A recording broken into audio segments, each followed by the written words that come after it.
as prairie or savanna.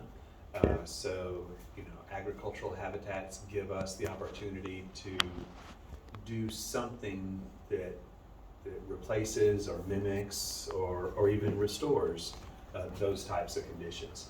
So the associations that often are found in those conditions historically that our wildlife are adapted to are native bunch grass associations. So grasses can be, what's one way that we can categorize grasses? The Poaceae family? No, I mean, what are two different groups we can categorize it into? Warm season and cool season. Warm season and cool season, right. And what's another couple groups we can categorize it into? Native warm season. Native and non-native, yeah. So you got native warm season, native cool season, non-native warm season, and non-native cool season. I'm going to spend probably the rest of this class session talking a little bit more about native and a little bit about non-native grasses, the benefits, how to establish them and manage them, and then I'm going to talk a little bit about food plot management as well. Okay, sound good? Okay. So these are 6 of the more commonly either planted or known native warm season grasses in this part of the world. There's a bunch more, but these are ones that are often planted. Does anybody remember what this one is? It looks a little bit like Johnson grass, but it's a little bit more fine, not quite as coarse. It's a bit more petite. Anybody remember what this one is called? I'll show it to you in the real world here soon. This is switchgrass, okay? This is great livestock forage. It has a tiny seed, so it can be planted with a grass drill, the same grass drill that they use to plant fescue or other grasses, okay? So that's really convenient. This is also what they make cellulosic ethanol out of, switchgrass ethanol, okay?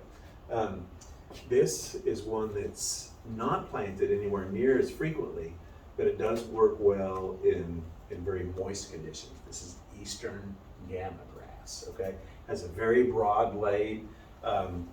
It has a huge seed, so it's planted with a corn planter. So it's very, very different than all the others. But this grass, and it has phenomenal livestock gain rates. Like it could be like 4 times as much as fescue or more when it's growing. But it lies down in the winter. We like grasses that stay upright in the winter to provide that structure, okay? Anybody remember what this one is? Big blue stem. Big blue stem or turkey foot, yeah. This is a very popular planted native warm season grass, really good livestock gain rates. So good for wildlife, it stays upright pretty well. Good for wildlife, good for livestock, good all of it. This is Indian grass, kind of looks like an Indian plume.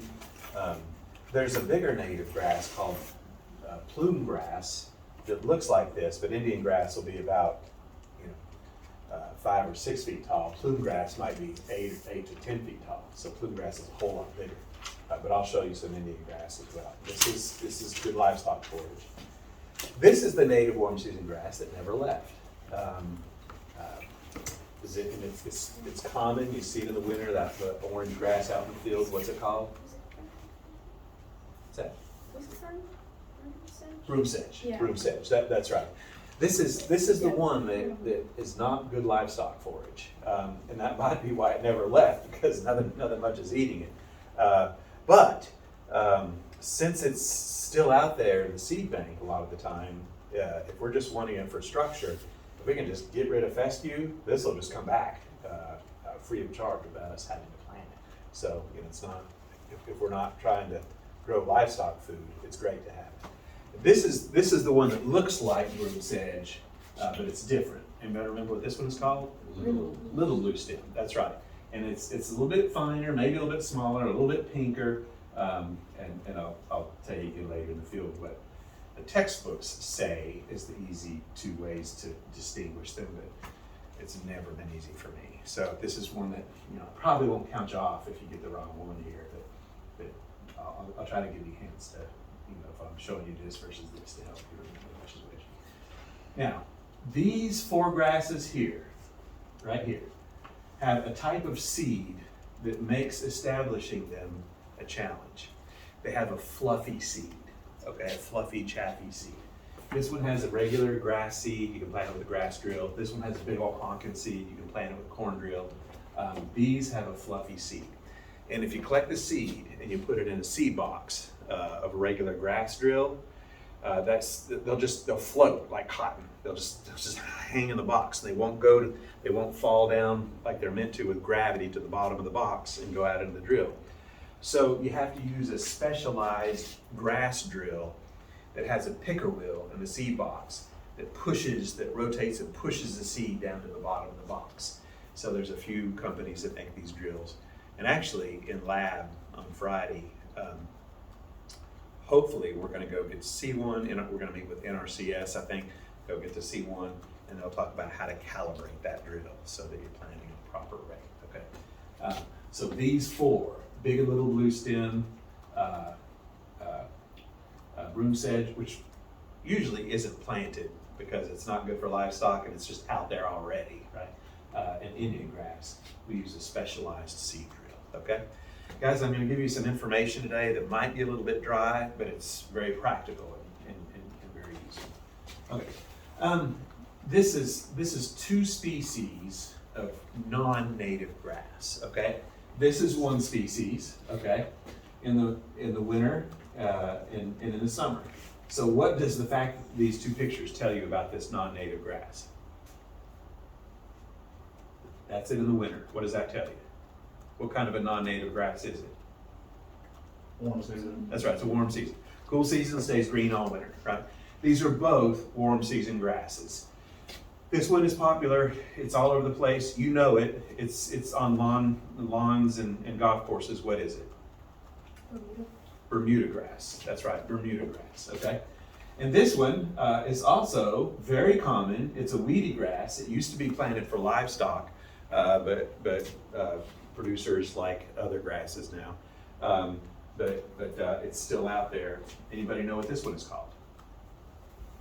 It's very tall. It's like 6 or 8 feet tall. This is called Johnson grass. Johnson grass, okay? Bermuda grass, Johnson grass. Bermuda grass doesn't get that tall, okay? Johnson grass gets real tall. Both non-native, cool season, warm season grasses. Good? Okay. These are two non-native cool season grasses. They stay green all winter, all right? This one is all over Tennessee, all over surrounding states nearby us. This one is pretty common as well, but it's not quite as common. This one has a little bit more of a bluish tinge. Can you kind of see the bluish tinge to it a little bit compared to the other grass? See how it looks a little bit bluer than this over here? And it has these seeds that are kind of in clumps versus these seeds that are kind of on a spike. Okay? Does anybody know what either of these are? I bet somebody could guess if I just tell you this is everywhere around here. This is tall fescue. Tall fescue. The variety that farmers use around here, that livestock producers use, is Kentucky 31 variety of tall fescue. Okay?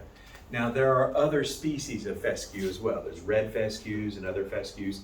So we specify when we're talking about this species that it's tall fescue. And around here, you can just assume that it's Kentucky 31 tall fescue. It's everywhere. Okay? Go to Co-op, go to Rural King, go to Walmart, and you'll see it on the bag. Kentucky 31 tall fescue. This one is not as common, but this one is called orchard grass. Orchard grass. Okay?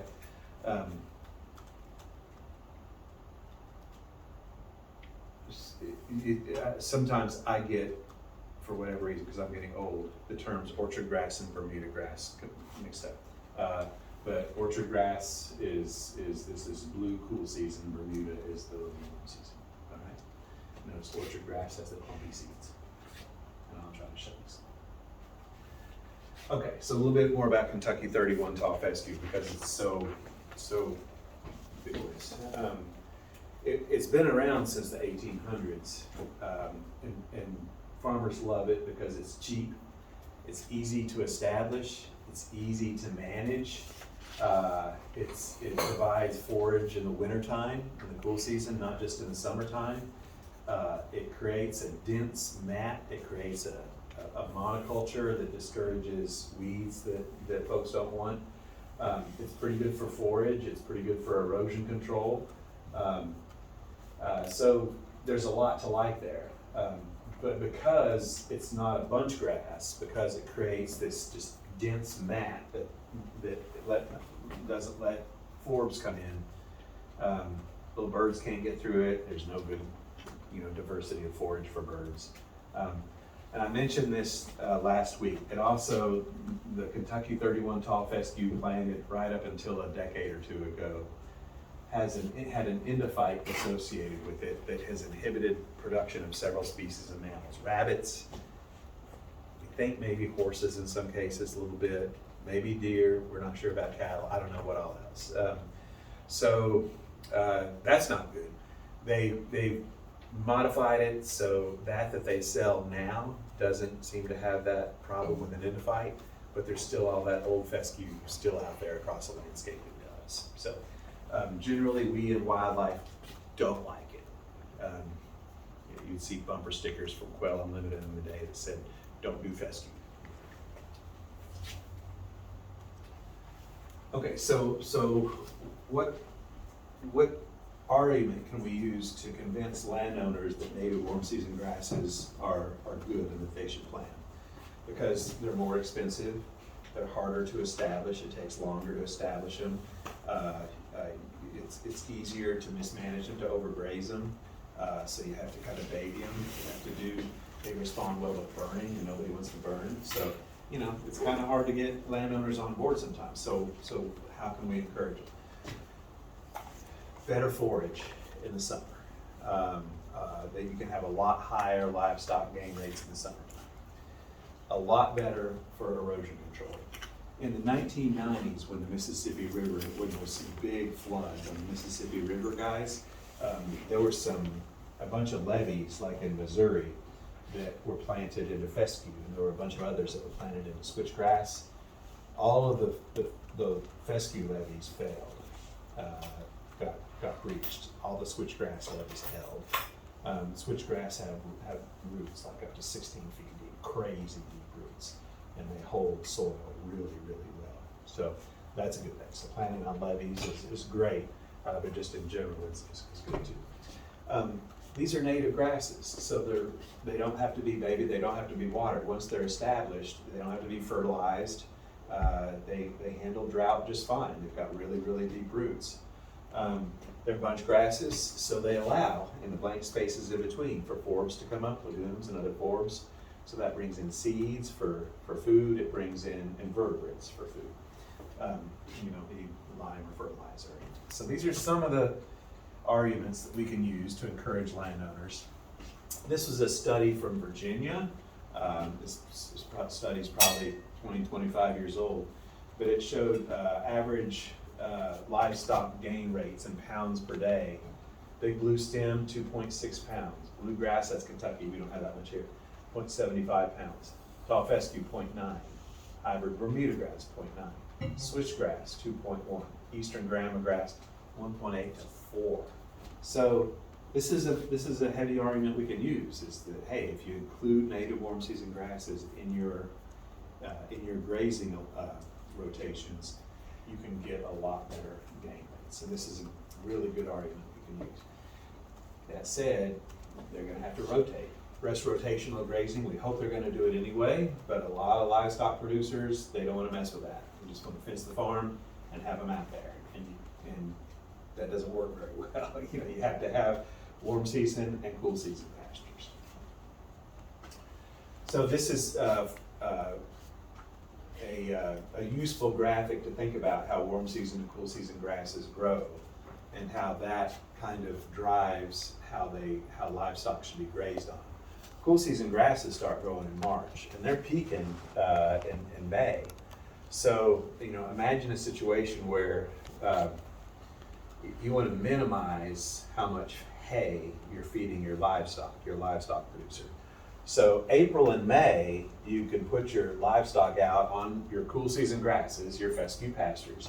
And that's the thing, guys, is you still have to have cool season, for livestock to graze on, unless you're going to feed them hay in the spring and fall as well. But you put them on the fescue during April and May, and then in June, you can switch over to warm season grasses when the cool season's tapering off. And then later in September and even October, you can put them back onto the fescue again, right? Now, since you get a whole lot better livestock gain rate on native warm season grasses, that's to say cool season isn't quite as efficient, you need more cool season acreage than warm season to support the same number of cows.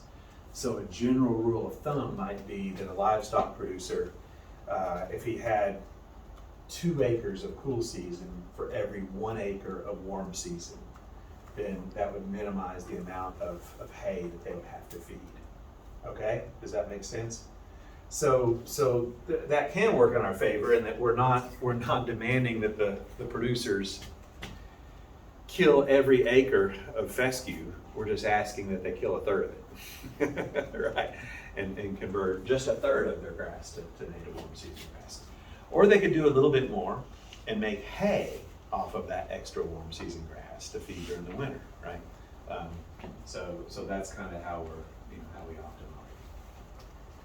So let's think about this. If we're grazing, like I said, 2 to 3 acres of cool season for every 1 acre of mixed native warm season. Notice I said mixed warm season. If we're using hay, we would usually plant a single species. Why a single species for hay, but multiple species if we're grazing? Any guesses?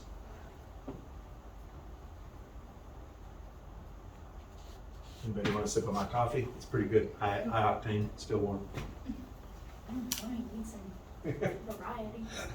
Balance your macros. Yeah, balance that gut biome for variety. Good. Okay. Those probiotics. These different grasses are maturing at different times, so that extends. When they won't all be hitting the same thing at the same time. So it extends the amount of time that they can graze.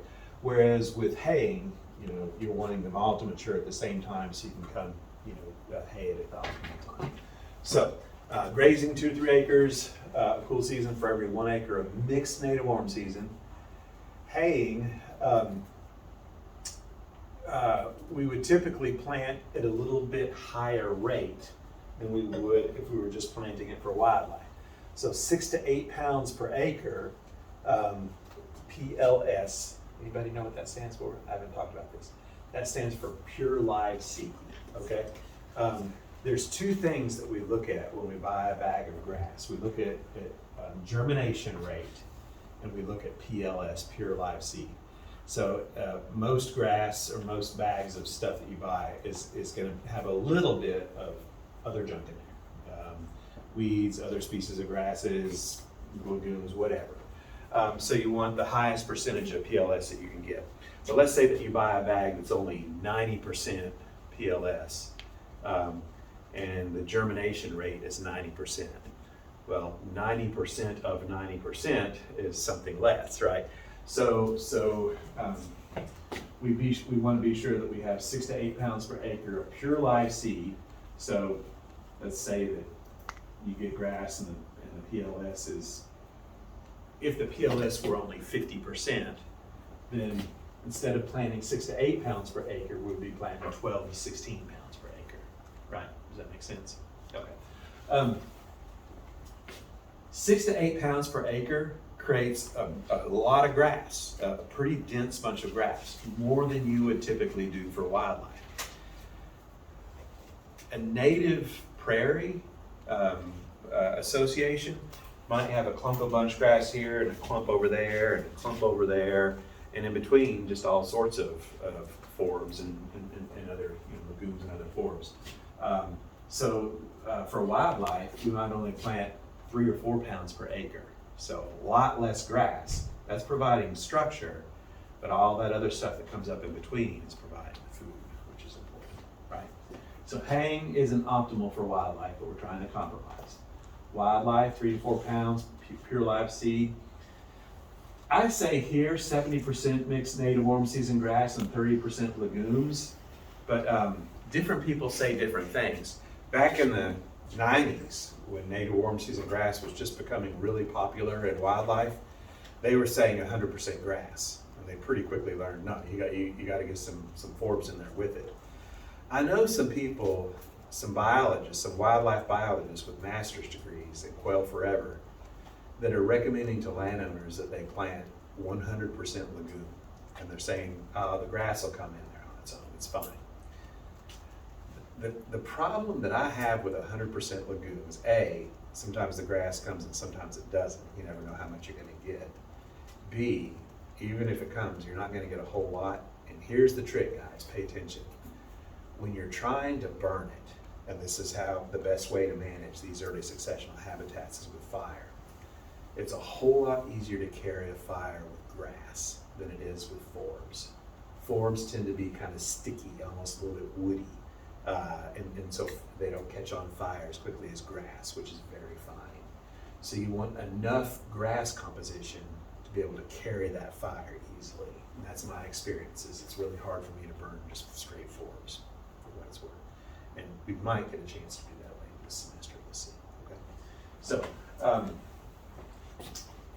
some people might say 50% grass, some people might say 70, some people might say 90, some people might say 30. There's a lot of research, a lot of debate, a lot of personal preferences into how much should be grass and how much should be lagoons. Partly depends on kind of what your goals are. When that says wildlife, what kind of wildlife is that specifying for? Yeah, good question. Okay, well, what are we planning? What might we be planting prairie associations for? Quail. Quail, absolutely. That's a big one. That's one of the big ones around here. Quail, what else? Small mammals. Yeah, usually that's kind of a secondary goal, but in an ecological application, yeah, we certainly might for small mammals because that's the base for so many other species. Rabbits is a common one. More and more these days, people are doing it for pollinators, for all the pollinator species, and that's what the lagoons for. So if you're doing it just for pollinators, you might go, 10% grass, but if you're doing it for quail, or rabbits, I think 70% is probably pretty good. Yeah. What does NWSG stand for? Sorry, native warm season grass. Okay. NWSG, native warm season grass. Yeah. There was something else I was going to say about that. I forget what it was. It'll come back to me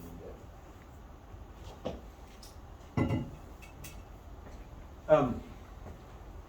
CRP stands for Conservation Reserve Program. CCRP is Continuous Sign-Up Conservation Reserve Program. I'll talk more about these later, but these are that's the primary, the flagship program, conservation program within the Farm Bill. So this Conservation Reserve Program, to remind you, is the program that allows landowners to convert land that's been in row crop production into something else, to take it out of row crop production, usually for 10 years. And they get a small annual payment. It might cover the taxes on the land. It doesn't pay a whole lot, but it could pay a little bit. So these are what those plantings often go into, but I'll come back to that one. Okay. Oh, there we go. Yeah. And I mentioned this already. Switchgrass with a traditional grass drill, eastern gamgrass with a corn drill, all others for a specialized drill because they have those fluffy, chaffy, bearded seeds. You can buy de-bearded seeds for these other species, but it's really expensive. I mean, it's expensive even if you buy a bearded seed, but the de-bearded is really expensive. So most people just get a specialized drill that has the parent. Okay. Good.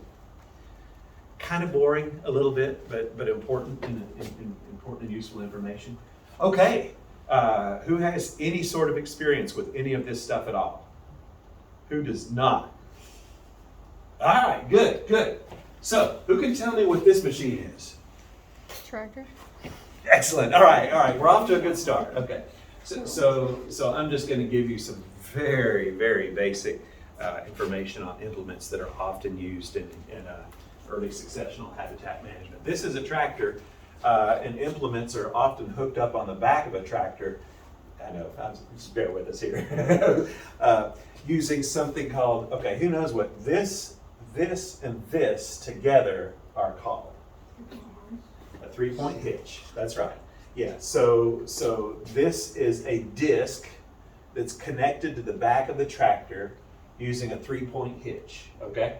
And maybe I'll let you guys hook up a bush hog on my 3-point hitch on my tractor. Now, some things on the tractor require something to power them. Who can tell me, besides you, what this is? Like a mower? Yeah, what type of a mower they often call it? It's often called a bush hog or a brush hog. That's right.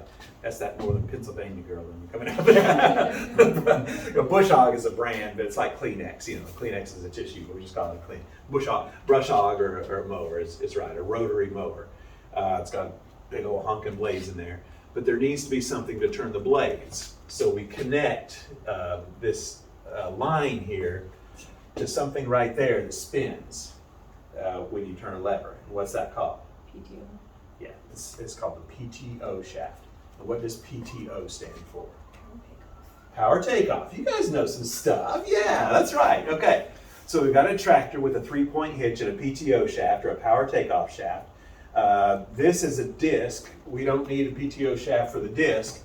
This is a bush hog or a brush hog or a rotary mower. We do need the PTO for that. Now, what do we use? Okay, a couple other things that we have. Does anybody know what this is? This can hook up behind the tractor too, either to the 3-point hitch or even just to a regular ball hitch on the back. Does anybody know what this is? This is a device called a cultipacker, okay? It's just a set of wheels with gears, knobs, and it's really, really heavy, okay? And it just pushes seed into the soil. Anybody know what this is? It's got a few names, a seed thrower, a seed spreader, a hurricane spreader, all right, or a broadcast spreader. So seeds go here, that connects to the PTO shaft. The whole thing connects to the 3-point hitch, and as the tractor moves, it causes it to spin, and it just throws the seeds out. So there's 2 ways that we can put seeds on the ground. One is broadcast spread it. One is to drill them.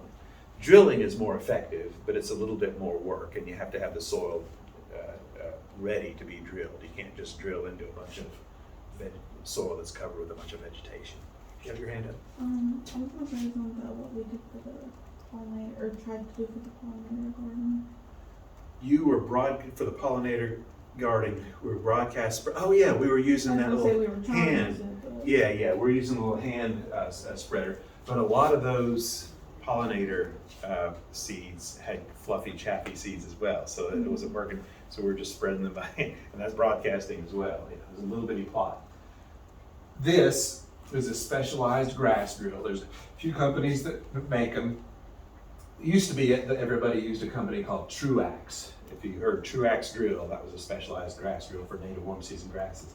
There's some different companies now, and NRCS has a different one. We'll learn it on Friday. But this is the seed box. The seed goes in here, and it's got these things that turn, that shove the seed down to the bottom of the box and drills the seed into the soil. So this is more effective, but not everybody has these. These are cheaper and in many ways easier, but if you do broadcast seed, you typically, what's often recommended in the perfect world is you get a good seed bed, maybe you disc it up and get a good seed bed, then you cultipack it so it's not too disked up. Because if you've got some disc marks that are, an inch or 2 or 3 deep and the seed goes that deep, it's too deep. These seeds should only go like 1/8 of an inch, or 1/4 of an inch at the most, 1/8 of an inch to 1/4 of an inch.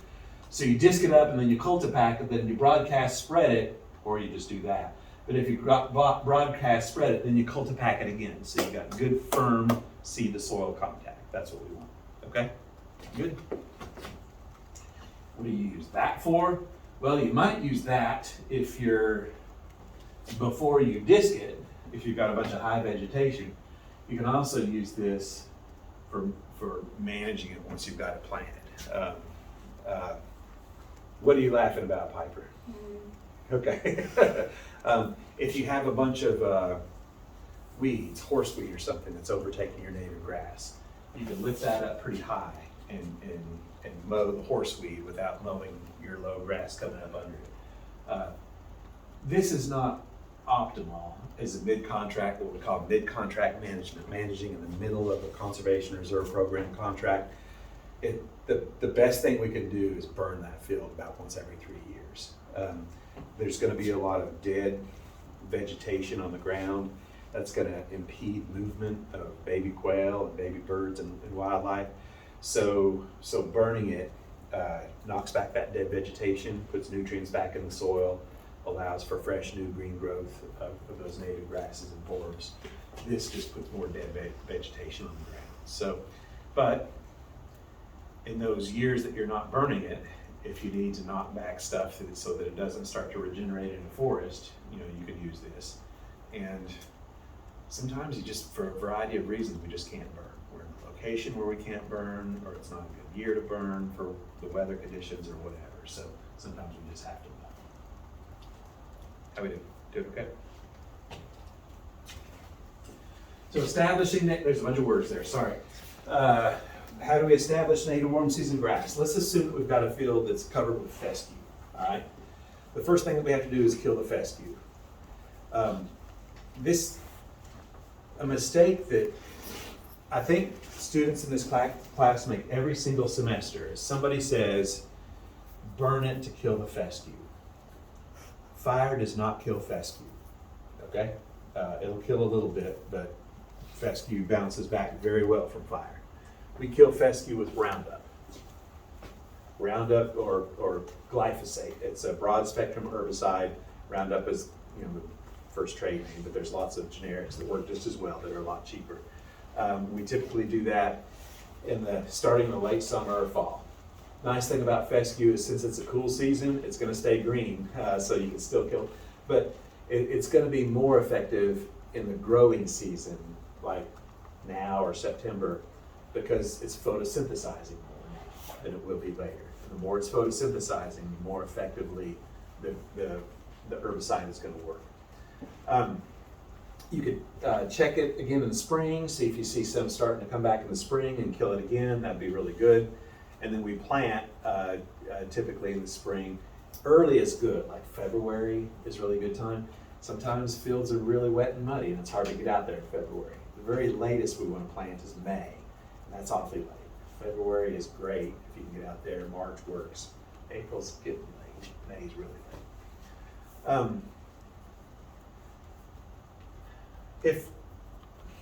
If you've got a landowner who says, yeah, I'm okay with the idea of native warm season grasses and I don't have any livestock to worry about, but I don't want to pay thousands of dollars, so many hundreds of dollars per acre to do it, then you can just kill the fescue and probably you're going to have a great diversity of stuff coming back, weeds coming back, that's going to include broom sedge and some native legumes and other sorts of weeds. So that's a great cheap way. Just kill the fescue and let it come back into native stuff. And you get a real variety of stuff that's a lot better than fescue. Don't fertilize it, because that's going to help your weeds, but not your native grasses. Let those native grasses compete with everything else by making everything else have to work for it. If you get an overgrowth of weeds your first year, you can raise that bush hog up, a foot and a half, way high, foot and a half or so high. Be sure you're above the top of the grass and mow those weeds a couple times. Here's what almost always happens. Landowner plants native warm season grasses that first spring, they come back in the summer, and they're used to seeing fescue. You kind of stay in the fescue. They come back out in the middle of the summer and they're seeing all sorts of pigweed and horseweed and just junk weeds. They're going, it didn't work. I just spent thousands of dollars and it didn't work. The second year, it looks a whole lot better. The third year, it looks better still. To maximize the chance that it's going to work, knocking those weeds back once or twice in the summer. Being sure that you don't top the grass, just knock those weeds back can help that grass compete and do better. Okay. It takes a couple of years. Once it is established, if they're grazing livestock on it, you gotta watch it. It's touchier than fescue. You can hardly overgraze fescue. You can, but it's hard to. This stuff, you want to graze it down to about 12 inches, and then you want to get them off of there. So That's one thing that landowners don't like. I don't wanna have to watch it that closely. So it's a little bit more sensitive to grazing. So midsummer is when we hay it and graze it, and this is nice because when did I say is the peak of quail hatching? We're end of June, 1st of July, right? So fescue is a cool season. It's ready to mow, in June. But that's right in the middle of bob white nesting. If you plant this stuff, this is where they're gonna prefer to nest. It's not ready to hay or graze until July, after the peak of nesting. So that's better. And if you, in a great world, if you've got a farm where you've got like 3 fields that they planted into native warm season grasses, you burn 1 field a year, right? So you're never going to lose cover. Somewhere on the farm, you're going to have native warm season grass cover, right? You don't burn everything the same year. So you're always burning just a little bit. If you burn earlier in the spring, like February or early March, what that tends to do, that's just before the forbs are starting to grow, okay? So that tends to put nutrients in the soil, quickly warm up the soil, get sunlight onto that soil, and those forbs just take off, okay? If you burn a little bit later in the spring, like late March or April, you're going to be killing back some of those forbs and releasing the native grasses that don't start growing until a little bit later. Early spring tends to release forbs, late spring tends to release grasses. Got it? And I said the other day, let's see how good you guys are. What's the benefit of a late growing season burn? Like now, August or September.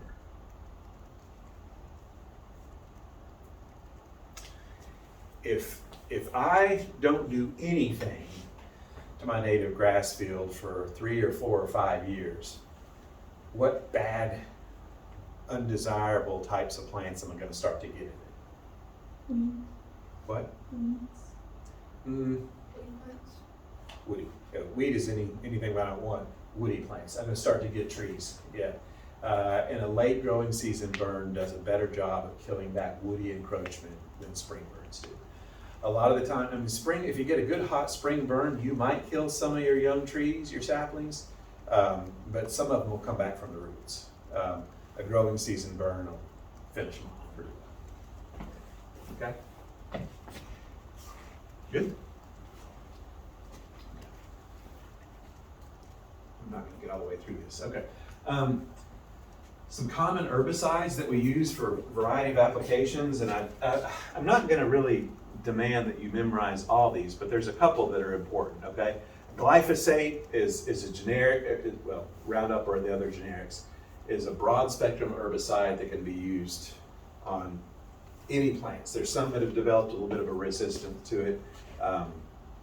Bermuda grass is kind of hard to kill with fescue. There's a few others, but it's cheap and highly available. It kills pretty quickly. It doesn't last in the environment very long. It's not very noxious in the environment, so it's a very useful herbicide. A mazapic, such as Plateau or Journey, can kill everything except most warm season grasses, although it does kill switchgrass. Outrider or sulfosulfuron kills switchgrass. This is a substitute for a mazapic that will kill everything, and it will also not kill switchgrass. Okay, guys, if you've got a field that's being taken over by forbs and you want more grass in it, you could spray 2,4-D, and this has been around forever. It's cheap, it's easy, it's not too noxious, and it kills broadleaves but not grasses. Okay, so that's good. But if you spray your whole field with it, you've gotten rid of all of your forbs, all of your broadleaves, and you don't want to do that. So what we might do, guys, is spray, a sprayer width, and then leave a sprayer width. Spray the next one, leave the next one.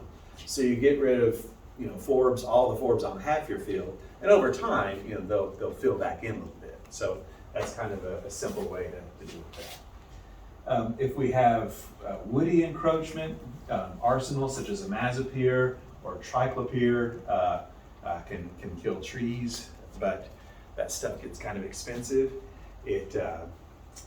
it's long lasting in the environment and it will move in the soil. So you have to be really careful with that stuff. You can spray a tree with it and 6 months later you might find that all the trees within 20 feet of it are dead. So you have to be really careful with that stuff. Okay. Has anybody heard me gripe about food plots? Okay.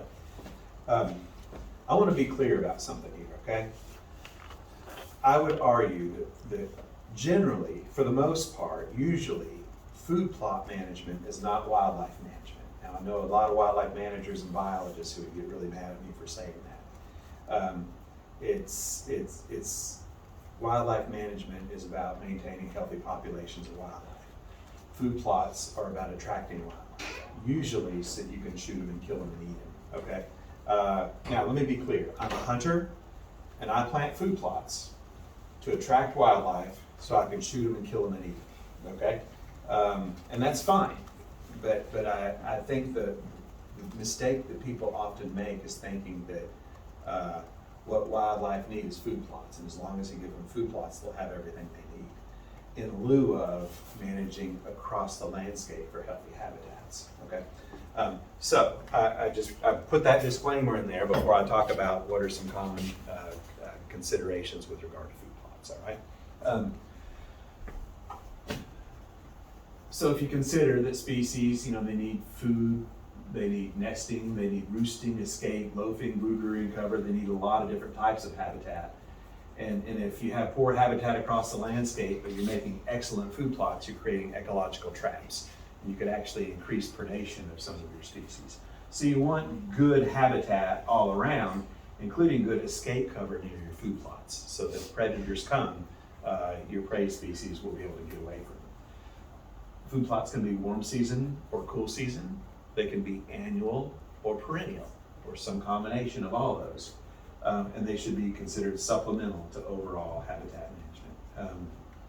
And they should be planted on good soil. I mentioned this the other day. Don't put your food plot in the crappiest corner of the farm because you don't want to give up your good row crop production. Okay, so let's start with small game food plots. Usually one per 15 to 40 acres. You know what else occurs for 15 to 40 acres? That's roughly the home range size of a covey of quail. Okay, so about one food plot per covey, can be a general rule of thumb. Usually they're long and skinny, maybe 30 to 50 feet wide, and they can be as long as you want them to. They can just keep on going as long as your field is if you want to. But being skinny allows you to maximize your edge. These species can get out into the middle and still not be too far from getting to an edge if they need to get to escape cover, okay? So hedgerow, weedy idle ground nearby is good escape cover. So usually we would plant these things in the springtime, April through June, prep the seed bed, maybe 15 pounds of seed per acre. You can use lime and fertilizer here because you're often planting non-native species that need it. And you don't go too deep, a quarter of an inch deep. And a good small game food plot has three components. And you can mix up what species you use. It has some sort of strong stalked grass, such as Egyptian wheat, sorghum or milo, hybrid pearl millet, switchgrass. These are strong stalked grasses that provide vertical structure, okay, and also food. An early producing millet, so it's producing pretty early in the summer, so brown top millet or German millet or proso millet, full of lots of seeds for food, okay, for small game. And annual legumes, Korean or Cove lespedeza, our non-native, partridge pea, Illinois bundleflower, our native warm season legumes. Lots of seeds, good for the soil, good for even, like rabbits to graze the plants, great for bringing in insects. So those three components. That's a classic small game food plot, okay? Okay. If you're gonna do it in the fall, late September through November, some sort of a small grain planting, you have to plant a whole lot more. Instead of 15 pounds per acre, more like 50 pounds per acre, okay? Because you're going to have lower germination. Do your lime and fertilizing, but you can use wheat or barley or rye. That's what that is I think probably wheat. So that's a cool season food plot for over the winter. You could even add lespedeza or even white clover in January or February later if you want to supplement it with some extra stuff that'll grow in the springtime. Guys, if you've got a landowner who wants to create some really good early successional feeding areas for small game, but they don't have a big budget, early spring disking can work just as effectively as food plots. What you get is just a flush of new growth from plants in the seed bed, and you get more diversity than what you would get in the food plot. Great insect production, and it's a heck of a lot cheaper than planting a food plot. So, it's just like killing your fescue and letting broom sedge grow, rather than buying a whole bunch of seed and fertilizer and lime and a bunch of gas for your tractor.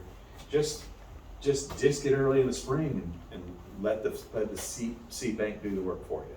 They're going to be very effective. And we're out of 10 till, is that right? Mhm. Okay. We will finish this. We'll finish this soon. I have put this on Canvas. Canvas. So there's morning dove and big game and waterfowl food